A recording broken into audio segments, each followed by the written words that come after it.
এমপিভুক্ত দাবিতে সারা বাংলাদেশের প্রতিষ্ঠিত প্রতিবন্ধী বিদ্যালয়ের যে সকল শিক্ষকেরা রয়েছে সে সকল শিক্ষকেরা এই মুহূর্তে সচিবালয়ের অভিমুখে অগ্রসর হয়েছেন। দর্শক, আপনারা ইতিমধ্যে জানেন দীর্ঘ কয়েকদিন যাবতই এই প্রতিবন্ধী বিদ্যালয়ের যে সকল শিক্ষকরা রয়েছে তারা কিন্তু জাতীয় প্রেস ক্লাবের সামনে তাদের বিদ্যালয়গুলোর স্বীকৃতি ও এমপিও ভুক্তির দাবিতে দীর্ঘদিন যাবতীয় জাতীয় প্রেস ক্লাবের সামনে অবস্থান করছেন এবং এই মুহূর্তে দেখানোর চেষ্টা করছি এই সকল শিক্ষকেরা সারিবদ্ধভাবে সচিবালয়ের অভিমুখে কিন্তু অগ্রসর হয়েছেন এবং তারা যেমনটি বলছিলেন তাদের দাবি মেনে না নিলে তারা কিন্তু রাজপথ থেকে যাবেন না।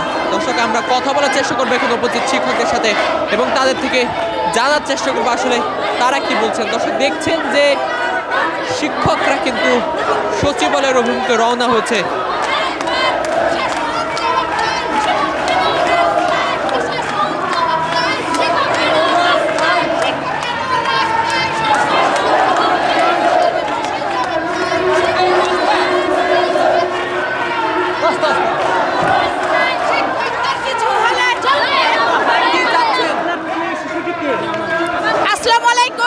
আমি সৌদিয়া খানম ঝিনুক, নওগাঁ জেলা পত্নীতলা থানা মধাইল প্রতিবন্ধী স্কুল থেকে এসেছি।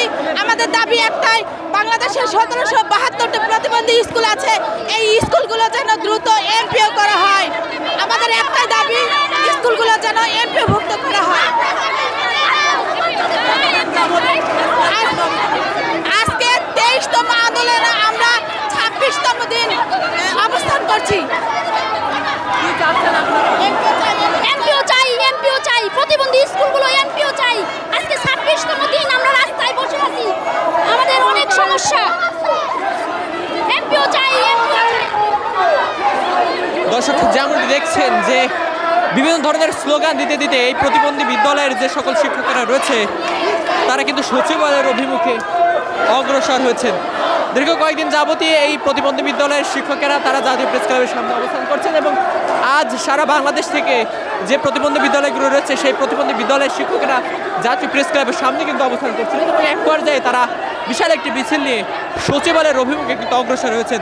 সারা বাংলাদেশের বিভিন্ন জেলা, উপজেলা এবং বিভিন্ন গ্রামের যে সকল প্রতিবন্ধী বিদ্যালয়গুলো রয়েছে সেই প্রতিবন্ধী বিদ্যালয়গুলো থেকে সংগঠিত হয়ে সকল শিক্ষকেরা জাতীয় প্রেস ক্লাবের সামনে অবস্থান করছেন এবং নিজেদের দাবির পক্ষে তারা বিভিন্ন ধরনের কর্মসূচি করছিলেন দীর্ঘ কয়েকদিন যাবতীয়।